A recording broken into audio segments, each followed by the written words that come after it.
Perkenalkan, saya Halimah Soliha. Di sini saya sebagai konselor. Kakak Melani bisa memanggil saya dengan sebutan Ibu Halimah. Baik, Bu Halimah. Sebelumnya, Kakak Melani apakah sudah pernah melakukan konseling? Sudah pernah. Yang waktu itu sekali. Baik, jika Kakak Melani sudah pernah melakukan konseling, berarti Kakak Melani mengetahui apa itu konseling, tujuan, dan juga fungsi terkait konseling itu sendiri. Iya. Namun, di sini saya ingin mengingatkan kembali bahwa selama konseling nanti, informasi, data, atau keterangan apapun yang disampaikan oleh Kakak Melani tidak akan saya sebarluaskan kepada orang lain. Lalu, Kakak Melani juga dapat terbuka mengenai persoalan yang dialami Kakak Melani beserta hal-hal yang mengganggu pikiran Kakak Melani saat ini ataupun permasalahan yang sedang dihadapi saat ini. Selanjutnya, saya izin bertanya, apakah Kakak Melani datang ke sini karena disuruh atau dipaksa oleh orang lain? Enggak sih. Saya maksudnya atas kemauan saya sendiri. Baik, jika atas kemauan sendiri, artinya Kakak Melani secara sukarela untuk melakukan konseling kali ini. Iya, betul. Nanti, apapun yang Kakak Melani dan saya sampaikan, mohon untuk tidak diceritakan kepada orang lain. Jadi, pada sesi konseling kali ini cukup hanya di antara kita berdua saja. Iya, baik, Bu Halimah. Bagaimana Kakak Melani? Apakah sudah siap untuk melakukan konseling? Iya, insya Allah sih. Baik, namun sebelumnya saya izin untuk menyampaikan janji konselor saya. Saya Halimah Soliha sebagai konselor dengan ini menyatakan bahwa saya sanggup dan bersedia untuk menerima, menyimpan, memelihara, menjaga, dan merahasiakan segala data atau keterangan lainnya yang saya terima dari diri saya sendiri. Baik, kita mulai konseling kali ini. Bagaimana perasaan Kakak Melani? Apa ada yang menjanggal di pikiran atau perasaan Kakak Melani sendiri? Ada sih, saya akhir-akhir ini tuh merasa, nggak akhir-akhir ini sih, selama saya beberapa tahun belakangan ini saya merasa cemas berlebihan, saya merasa khawatir dan panik gitu loh kalau misalnya mau mulai presentasi gitu. Dan kebetulan saya ini kan kuliah itu kan banyakan presentasi mulu ya, nah itu yang mengganggu pikiran saya sih. Jadi Kakak Melani ini bentukannya seperti kecemasan berlebih saat berbicara di depan gurunya, apalagi ketika lagi ingin presentasi di kelas gitu. Karena kan teman-teman Kakak Melani ini memperhatikan semuanya fokus kepada Kakak Melani. Iya, betul. Saya juga ngerasa kalau misalnya setiap pengen presentasi itu sampai saya tuh udah takut duluan, kadang saya sampai nggak nafsu makan kayak gitu, sampai nggak bisa tidur. Nah itu kan kadang mengganggu pikiran saya juga ya, sampai akhirnya tuh presentasinya jadi nggak masuk banget karena saya udah takut duluan. Oh baik, berarti permasalahan yang dirasakan oleh Kakak Melani ini benar-benar sudah mengganggu ke aktivitas sehari-hari ya Kak? Karena setelah yang saya pahami dari cerita Kakak, bahwa Kakak Melani ini sampai terganggu dengan pola makan, pola tidur, dan juga hal ini pastinya kan akan membuat Kakak Melani kesulitan dalam menjalankan aktivitas sehari-hari. Iya, betul sih, saya sudah merasa terganggu atas yaitu pilihan saya, panik saya. Kalau boleh tahu, terkait perasaan kecemasan berlebih yang Kakak Melani rasakan ini sudah berapa lama? Dimulai dari saya kuliah kali ya, jadi kuliah belakangan itu baru mulainya sih, karena sebelum-sebelumnya juga kan mungkin saya presentasi nggak di depan orang banyak banget, mungkin itu yang membuat saya kayak udah lagi banyak orang, jadi saya merasa kayak gitu sih paling. Berarti memang sudah cukup lama ya terkait perasaan yang mengganggu dari Kakak Melani ini ya? Iya, betul, sudah cukup. Sudah 3 tahun. Iya, betul, juga tadi. Oke baik Kakak Melani, tadi sebelumnya kan Kakak Melani merasakan kecemasan berlebih ketika mau melakukan presentasi di depan teman-teman. Namun sebelumnya saya ingin bertanya, pasti kan Kakak Melani ada jadwal presentasi di depan teman-teman ya selama perkuliahan berlangsung itu. Namun ketika itu apa yang Kakak Melani lakukan agar perasaan kecemasan berlebih Kakak Melani ini bisa sedikit berkurang dan benar-benar mau melakukan presentasi di depan teman-teman Kakak Melani? Kalau saya lakukan sih ya sejauh ini palingan hanya ketika mau mulai presentasinya tuh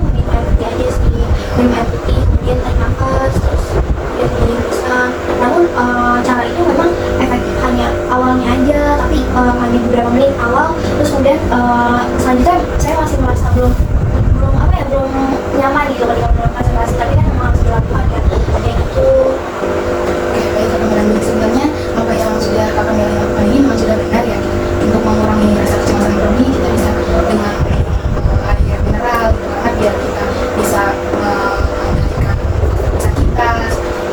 Dan juga untuk dengan teknik pengambilan pernafasan itu juga sudah cukup efektif gitu untuk mengurangi kecemasan berlebih. Namun sayangnya seperti yang sudah Kak Melani katakan sebelumnya, bahwa cara yang Kak Melani ini belum benar-benar berefektif atau berdampak pada diri Kak Melani ketika untuk melakukan presentasi.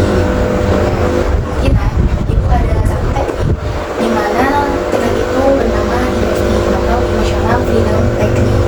Jadi EFT ini berguna untuk bisa mengurangi rasa cemas, rasa takut, dan juga rasa khawatir terkait apa yang kita alami. Jadi nanti mungkin Kak Melani bisa menerapkan ke kehidupan sehari-hari agar Kak Melani bisa mengurangi rasa kecemasan berlebih. Baik banget.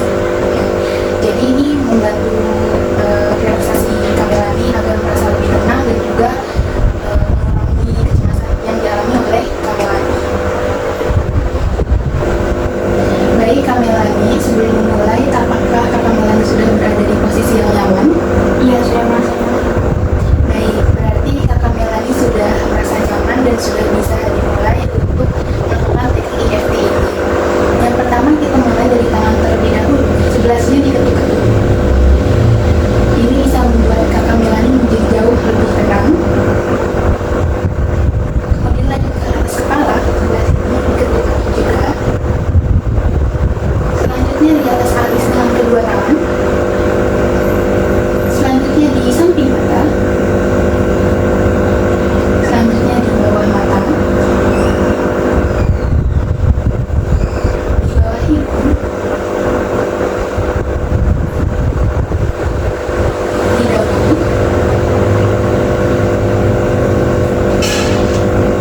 Di dada dengan kedua tangannya.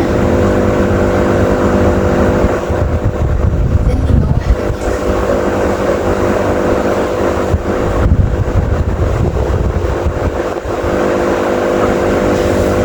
Selanjutnya kita ulangi lagi. Kak Melani bisa ikuti apa yang saya ucapkan. Meskipun saya merasa cemas berlebihan, Saya merasa cemas berlebihan. saya sangat sayang dengan diri saya. Saya sangat sayang dengan diri saya. Diulangi lagi. Meskipun saya merasa cemas berlebihan, Meskipun saya merasa cemas berlebihan, saya sangat sayang dengan diri saya. saya sangat sayang dengan diri saya. Sekali lagi, meskipun saya merasa cemas berlebihan, Meskipun saya merasa cemas berlebihan, mulai sekarang saya bisa merasa tenang. mulai sekarang saya bisa merasa tenang. Kemudian lanjut ke bagian kepala. Kita keluarkan unek-unek Kak Melani. Saya cemas. Saya cemas. Kita lanjut ke bagian alis. Selama ini saya cemas berlebihan. Selama ini saya cemas berlebihan. Kemudian ke bagian samping mata. Saya merasa takut. Saya merasa takut. Lalu di bawah mata. Saya merasa khawatir. Saya merasa khawatir. Di bagian hidung. Saya merasakan khawatir dan takut. Saya merasakan khawatir dan takut. Di bagian dagu. Saya merasa cemas berlebihan. Saya merasa cemas berlebihan. Di bagian dada. Saya merasa cemas. Saya merasa cemas. Di bagian bawah ketiak. Saya merasa cemas berlebihan. Saya merasa cemas berlebihan. Kembali lagi ke bagian tangan. Tarik napas yang panjang. Lalu hembuskan. Sekali lagi tarik napas yang panjang. Lalu hembuskan. Kita ucapkan sugesti positif kepada diri kita. Kita ucapkan dengan santai dan diresapi. Mulai sekarang saya lebih tenang. Mulai sekarang saya lebih tenang. Kemudian lanjut ke bagian kepala. Saya lebih rileks. Saya lebih rileks. Alis. Kalau saya beraktivitas, saya selalu merasa nyaman.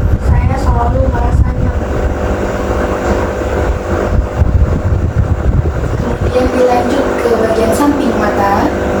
Mulai sekarang saya akan melepaskan cemas berlebihan ini. Mulai sekarang saya akan lepaskan cemas berlebihan. Kemudian bagian bawah mata, saya memilih untuk tenang. Saya memilih untuk tenang. Bagian bawah hidung, semakin hari saya merasa semakin tenang.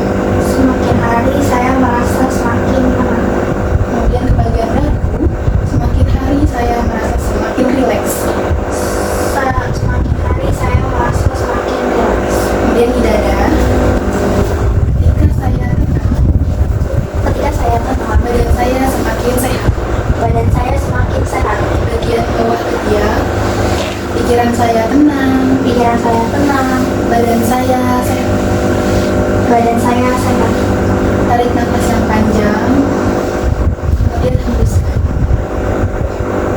Kemudian halus kedua telapak tangannya. Ini akan membuat Kakak Melani menjadi lebih tenang dan rileks. Kemudian halus kedua bahu tangan seperti baca Al-Fatihah, membuat tenang diri sendiri. Kemudian usahakan masuk pada membaca takbir. Sekali lagi. Kemudian tarik nafas sedalam-dalamnya, lalu hembuskan. Kemudian sekali lagi tarik nafas yang panjang dan hembuskan. Bagaimana Kakak Melani setelah melakukan teknik EFT ini? Saya sudah merasa lebih tenang sih, lebih rileks, lebih lebih enjoy aja sih. Betul banget Kakak Melani, karena sesuai dengan EFT ini, ketika kita melakukan teknik-teknik di bagian titik tertentu ya, jadi ada 18 titik bagian yang telah kita lakukan, ini memang bisa membuat kita semakin tenang, kita semakin rileks, dan juga mengurangi rasa kecemasan berlebih. Nah, jadi setelah Kakak Melani lakukan beberapa teknik dari EFT itu, bisa Kakak Melani lakukan ketika Kakak Melani merasakan kecemasan berlebih, ketika Kakak Melani ingin melakukan presentasi di depan teman-temannya. Nanti saya akan praktekkan sebelum mulai presentasi agar diri saya merasa lebih tenang dan rileks. Baik Kakak Melani, saya yakin Kakak Melani bisa melakukan teknik EFT tersebut dan juga bisa berkurang rasa kecemasan yang Kakak Melani lakukan ketika hendak berpresentasi di depan. Lalu bagaimana Kakak Melani setelah menyampaikan permasalahan dalam Kakak Melani? Apakah ada yang masih mengganggu atau mengganjal pikiran dan perasaan Kakak Melani? Sejauh ini sih belum ada ya berat-berat yang bisa ceritakan tadi yang presentasi. Baik, jika memang sudah tidak ada lagi, mungkin sesi konseling kali ini saya cukupkan. Saya Halimah sebagai konselor ingin mengucapkan terima kasih kepada Kakak Melani karena sudah meluangkan waktunya melaksanakan sesi konseling kali ini, dan saya yakin kamu pasti bisa melakukan dan menerapkan teknik EFT ini agar rasa kecemasan berlebihan yang dialami oleh Kakak Melani bisa berkurang. Dan semoga